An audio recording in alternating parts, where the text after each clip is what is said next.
آئے گی۔ یہ قرآن مجید کا معجزہ ہے۔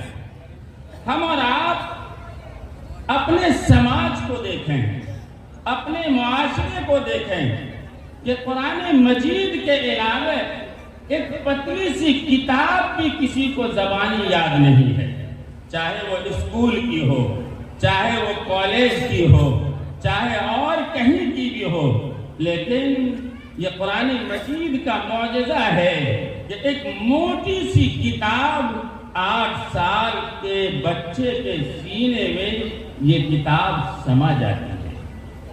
حضرت امام احمد ابن حنبل رحمۃ اللہ علیہ سے کسی نے پوچھا کہ قرآن مجید کے بارے میں آپ کچھ بتلائیے، تو انہوں نے فرمایا کہ میں کیا بتلاؤں، میرے ساتھ ایک واقعہ پیش آیا۔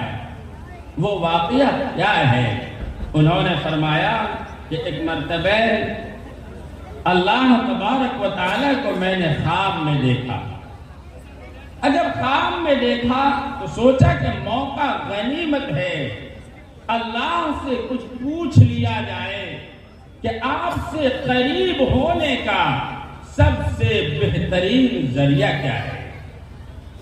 انہوں نے پوچھا تو اللہ تبارک و تعالیٰ نے فرمایا کہ مجھ سے قریب ہونے کا سب سے بہترین ذریعہ قرآن مجید کی تلاوت ہے۔ جو قرآن مجید کی جتنی تلاوت کرے گا وہ مجھ سے اتنا ہی قریب ہوتا چلا جائے۔ حضرت امام احمد بن حنبل رحمۃ اللہ علیہ نے پوچھا کہ یا اللہ، میں قرآن سمجھ کر پڑھوں، بغیر سمجھے پڑھوں، دیکھ کر پڑھوں، بغیر دیکھے پڑھوں۔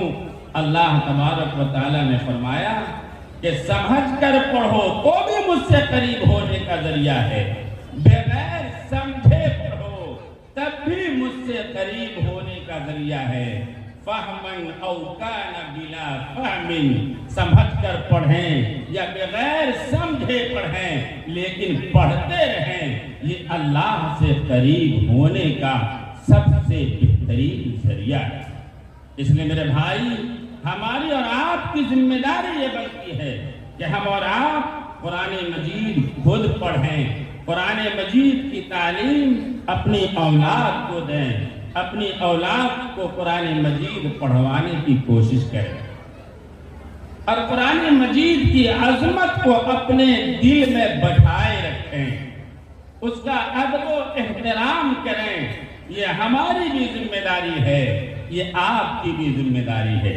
حضرت اکرمہ رضی اللہ تعالیٰ عنہ کے بارے میں آتا ہے کہ وہ قرآن مجید کے ادب و احترام میں وہ قرآن مجید کو اپنے چہرے پہ رکھا کرتے تھے اور یہ کہا کرتے تھے کہ یہ اللہ کی کتاب ہے، یہ اللہ کی کتاب ہے۔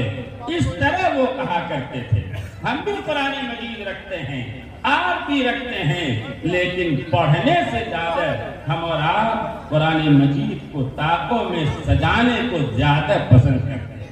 قرآن مجید صرف طاقوں میں سجانے کے لیے نہیں ہے، قرآن مجید پڑھنے کے لیے ہے، قرآن مجید پڑھ کر کے اس پر عمل کرنے کے لیے ہے۔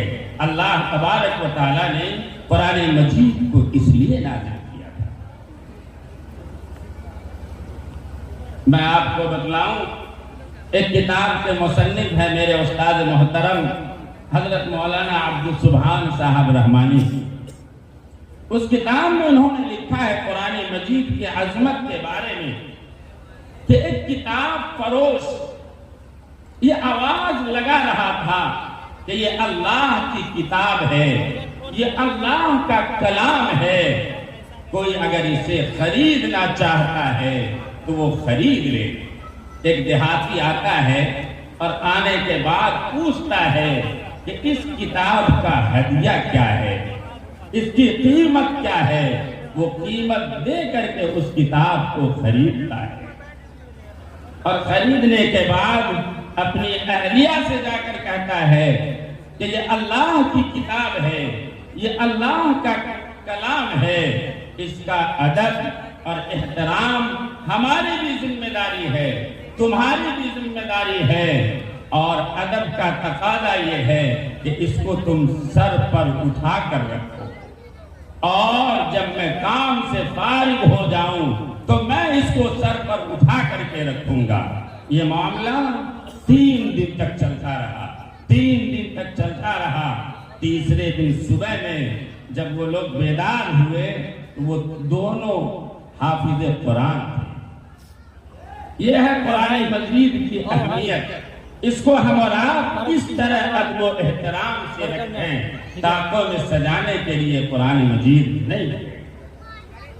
قرآن مجید کے بارے میں آتا ہے کہ اگر کوئی انسان قرآن مجید کو حفظ کرتا ہے اور قرآن مجید میں جن چیزوں کو حلال کہا ہے اس پہ وہ عمل کرتا ہے، جن چیزوں کو حرام کہا گیا ہے ان چیزوں سے وہ انسان دور رہتا ہے اور قرآن مجید کو اپنے سینے میں محفوظ کرتا ہے، تو ایسا حافظ قرآن کل قیامت کے دن 10 آدمیوں کی سفارش کرے گا، اور ایسے آدمی کی سفارش کرے گا جس کے اوپر جہنم واجب ہو چکی ہے۔